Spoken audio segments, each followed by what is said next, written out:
So I have children, and they have played youth sports, different sports, and I have sat on the sideline, whether it's soccer or anything else, and just kind of kept quiet, and by design, because I want them first and foremost to figure it out. I also don't want to get in the way of the people that I'm put in charge to coach my kids, and I certainly don't need somebody over my shoulder telling me what to do all the time, and I don't want to do that for any coach that's out there. But I also want to make sure that they understand that I'm being supportive.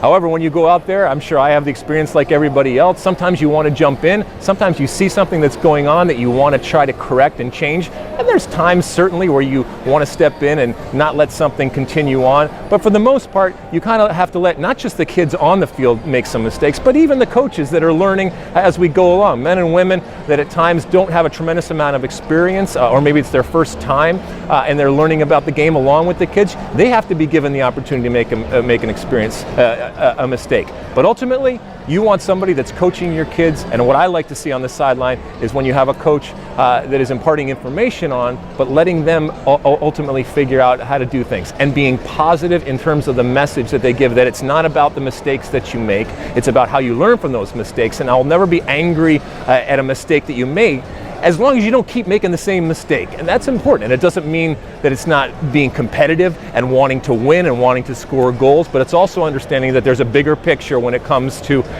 the sport, not just in that game, but also we're not just creating athletes, we're creating people. We're creating, in our case, Americans that are going to go on and lead this country. You want to make sure that they're not just good athletes, but they're good people.